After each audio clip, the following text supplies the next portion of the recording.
রাধে রাধে বন্ধুরা, কেমন আছো সবাই? আশা করি সবাই খুব ভালো আছো আর অনেক অনেক সুস্থ আছো। আমার নতুন একটি ব্লগে তোমাদের আবারও সবাইকে স্বাগতম। কেমন আছো সবাই জানি। তো আজকে কি কি রান্না হচ্ছে বলো তো? এই যে কুমড়োটা দেখছো, মানে মিষ্টি কুমড়ো, আমি এটাকে কুচি কুচি করে কেটে নিয়েছি। তো এটাকে আমি এটার সঙ্গে এটা হচ্ছে চচ্চড়ি করবো। আর এই আলু আর হচ্ছে পালং শাক দিয়ে বাটা মাছ দিয়ে রান্না করবো। দেখো উনুনটা আজকে খুব জ্বালাচ্ছে, মানে কি হচ্ছে বলো তো, মানে চলছে না। এবার একটু জ্বালানিগুলো একটু ভেজা ভেজা যদিও, তো সেই জন্য তা যাই হোক, অনেক কষ্ট করে জ্বালালাম। তো এবার হচ্ছে চলো কুমড়োটা চচ্চড়ি করে দিই। তো দিয়ে দিয়েছি তেল, লঙ্কা আর হচ্ছে সর্ষে ফোড়ন। তো মানে সর্ষে ফোড়ন দিয়ে ওই কুমড়োটা চচ্চড়ি করলে দারুণ টেস্ট লাগে, আমার কাছে ভালো লাগে। জানি না অন্য কারোর কাছে কেমন লাগে, তবে আমার খুব টেস্ট লাগে। তো এগুলো হচ্ছে বেশিরভাগটাই আমার হাজব্যান্ড আমাকে গুছিয়ে দেয়, যেহেতু আমি এখন খুব বেশি নড়াচড়া করতে পারি না, সেই জন্য। এবার তারপর হচ্ছে ওই দেখো, এবার দিয়ে দেবো হচ্ছে লবণ আর হচ্ছে হলুদ।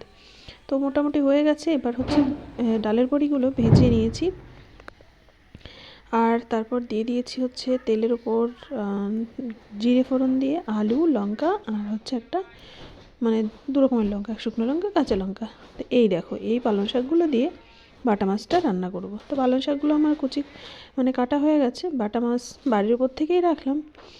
এই দেখো বাটা মাছ আর হচ্ছে ডালের বড়ি। তো বাটা মাছগুলো চলো তাহলে। এবার আমি তরকারিটা মোটামুটি বসিয়ে নিয়েছি। বসিয়ে নেওয়ার পরে তারপর আমি বাটা মাছগুলো আস্তে আস্তে কেটে নিলাম। তো আমার বাটা মাছগুলো কাটা হয়ে গেছে। এবার ভেজে নুন হলুদ মাখিয়ে ভেজে নিলাম। তো ভাজার পরে তরকারিটাও আমার হয়ে গেছে। এবার চলো তাহলে খাওয়া দাওয়ার পালা। ও তার মাঝখানে বকফুল ভাজা করেছিলাম, তো সেটা আমার দেখানো হয়নি।